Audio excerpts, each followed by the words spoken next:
దేవునికి స్తోత్రము, దేవదేవునికి వందనములు. ప్రభు అయినటువంటి యేసుక్రీస్తు నామంలో మీ అందరికీ శుభములు తెలియజేస్తున్నాను. దేవుడు మనకి మరి యొక్క నూతన దినాన్ని, నూతన కిరీటాన్ని దేవుడు మనకు అనుగ్రహించినందుకు ఆయనకి లెక్కలే స్తుతులు, స్తోత్రములు.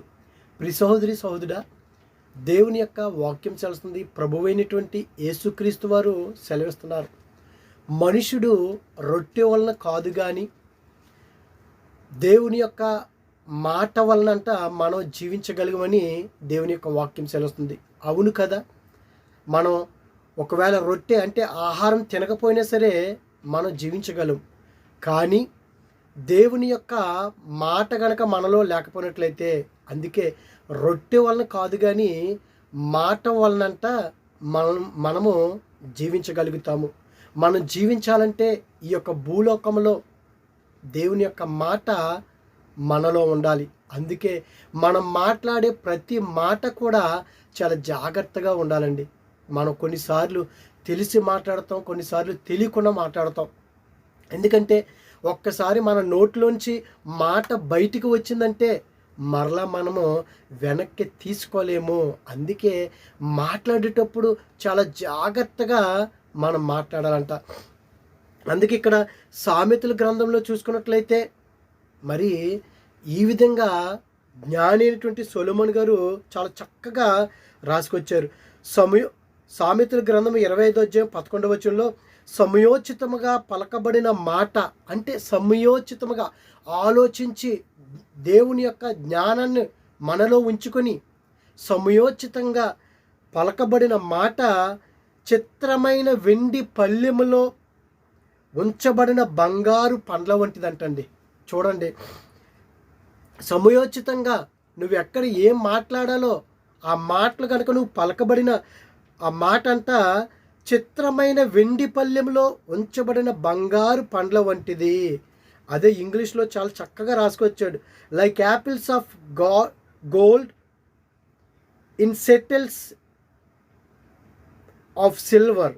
Like apples of gold in settings of silver అంటే వెండి అమరికలలో బంగారు యాపిల్స్ వంటిదంట.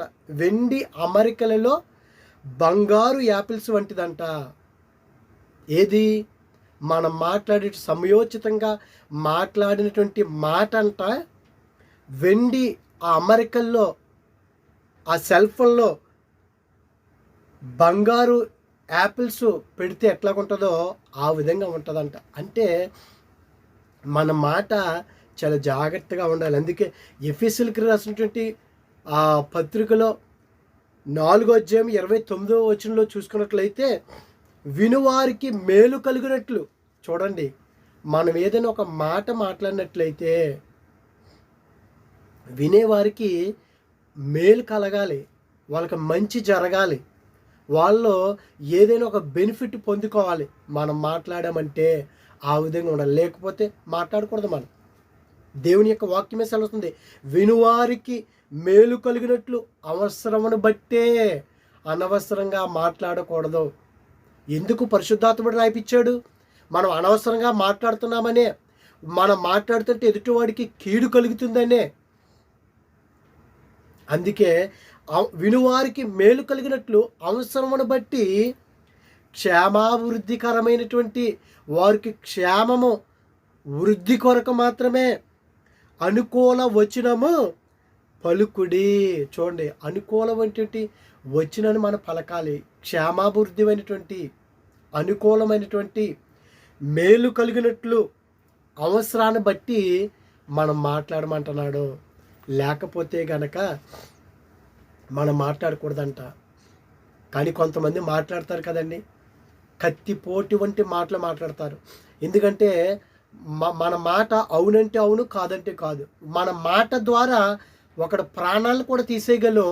మన మాట ద్వారా ఒకరిని ప్రాణం పోయగలం కూడా, పడగొట్టగలము, నిలబెట్టగలము. ప్రియ సోదరి సోదరుడా, ఈ సమయంలో మనం నిజంగా దేవుని యొక్క బిడ్డలమైతే మన మాటలు ఒకరికి జీవం పోసే విధంగా ఉన్నాయా? ఒకరికి మేలుకరంగా ఉన్నాయా? ఒకరికి క్షేమాభివృద్ధికరంగానే మన మాటలు ఉన్నాయా? అవసరాన్ని బట్టి మనం మాట్లాడుతున్నామా? లేకపోతే నోటికి వచ్చినట్లుగా మనం మాట్లాడుతున్నామా? ఎందుకంటే మనం ప్రభువుకి లెక్క అప్పగించుకోవాలి. ఇష్టానుసారంగా మనం మాట్లాడకూడదు. విస్తారమైనటువంటి మాటల్లో దోషం ఉండక తప్పదు అంటున్నాడు ఆయన. నువ్వు విస్తారంగా మాట్లాడినట్లయితే దోషం ఉంటుంది. సోదరుడా, ఆ విధంగా కాకుండా ఆ వెండి అమరికల్లో బంగారు యాపిల్స్ అంట సమయోచితంగా మాట్లాడినటువంటి ఆ మాట ఎంత చక్కగా దేవుడు రాయించాడు. నిజంగాని నీవు నేను మనందరం కూడా సమయోచితంగా ఆలోచించి అనుకూల వచనమే మనం మాట్లాడుతున్నామా? ఎదుటివారికి మేలు కలిగినట్లుగా మనం మాట్లాడాలి. ఎప్పుడు ఉంటుంది? ఎదుటివాడికి నీవు మేలు కలిగినట్లుగా నువ్వు ఎప్పుడు మాట్లాడగలవు? ఇదిగో రొట్టె వలన కాదు, ఇదిగో దేవుని యొక్క ఈ జీవాహారం గనక, ఈ మాటలు గనక మన నోటను ఉండినట్లయితే నీ నోట్లోంచి వచ్చే యొక్క ప్రతి మాట కూడా జీవపు మాటే. ఒకరికి మేలుకరంగానే ఉంటుంది, ఒకరికి ఆశీర్వాదకరంగానే ఉంటుంది. మనం ఆ విధంగా మాట్లాడాలి. అందుకే సామెతల గ్రంథంలోనే చూసుకున్నట్లయితే సంగతి వెనకముందు ప్రత్యుత్తరం ఇచ్చేవాడు. మనం వినాలి, ముందు వినకుండానే మాట్లాడేస్తూ ఉంటాం అనేక సందర్భాల్లో. సంగతి వెనకముందే ప్రత్యుత్తరం ఇచ్చేవాడు తన మూఢతను బయలుపరిచి సిగ్గునొందుతాడు. వినకుండా ఎవడైతే మాట్లాడతాడో వాడి యొక్క మూఢత బయటపడుతుంది, చివరికి సిగ్గుపడిపోవాల్సి వస్తుంది. కనుక సోదరుడా, మన మాటల్లో దేవుని యొక్క మాటలు ఉండినట్లయితే అనేక మందికి మేలుకరంగా ఉంటాయి.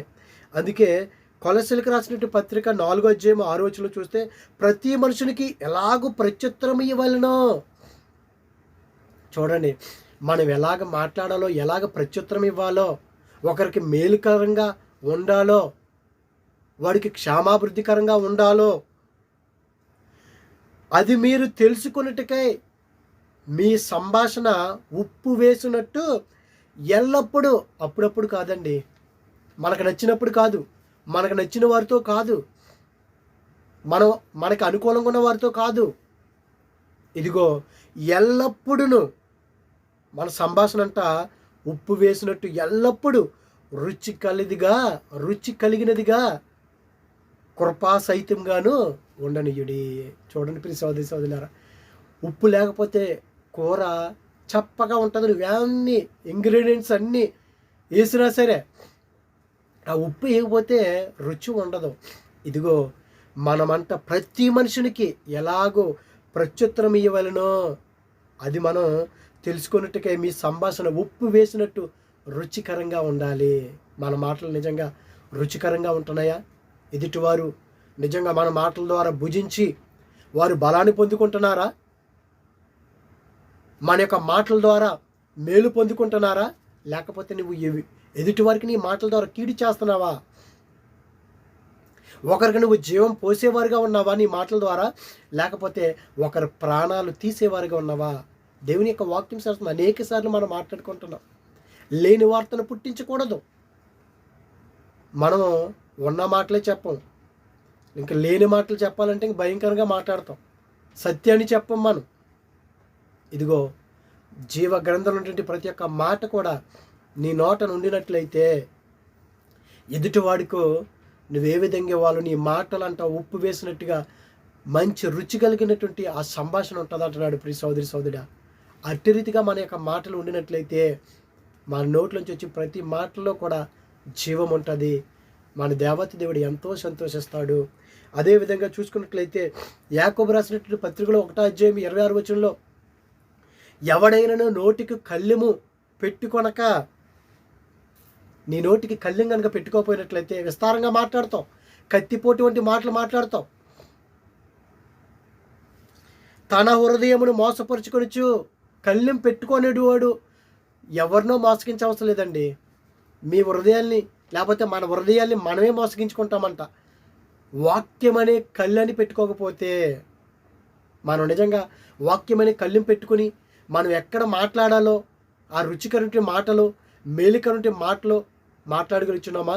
లేకపోతే ఇదిగో మన నోటికి వాక్యమని కళ్ళెం పెట్టుకోకపోయినట్లయితే గనక మీ హృదయాన్ని మీరే మోసపరుచుకొనుచు భక్తి గలవారు వాడినని అనుకుని ఎడల వాడి భక్తి వ్యర్థమే. నువ్వు ఒకవేళ భక్తిపరురాలు నువ్వు అనుకుంటున్నావేమో.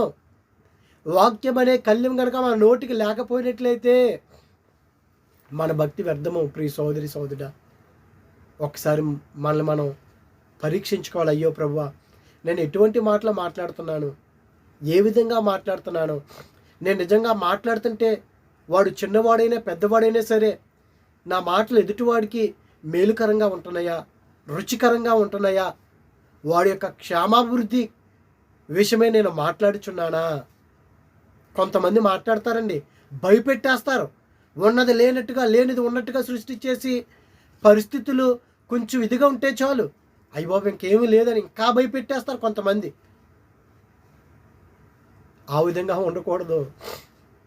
అంటే లేనిది ఉన్నట్టుగా చేయమని కాదు, కానీ మన మాట ద్వారా ఒకరికి మేలుకరంగా ఉండాలి, ఒకరికి జీవం పోయాలి. మనం భయపెట్టేసే విధంగా ఆ విధంగా కాదు.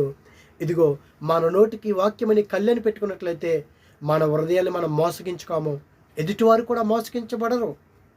ఆ విధంగా ఉండాలి. మనం నిజమైనటువంటి భక్తి కలిగి మనం జీవిస్తాము.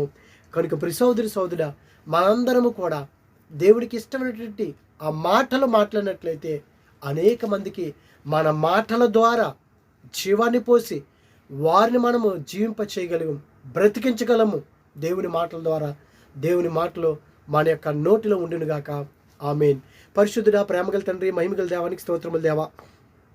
ఇదిగో తండ్రి, ప్రతి మనుషునికి ప్రభావ మేము ఏ విధంగా ఉత్తరం ఇవ్వాలో ప్రభా అది మేము తెలుసుకున్నట్లు ప్రభా మా సంభాషణ ఉప్పు వేసినట్లుగా రుచికరంగా ఉండటానికి మార్గం సారం దయచేయండి.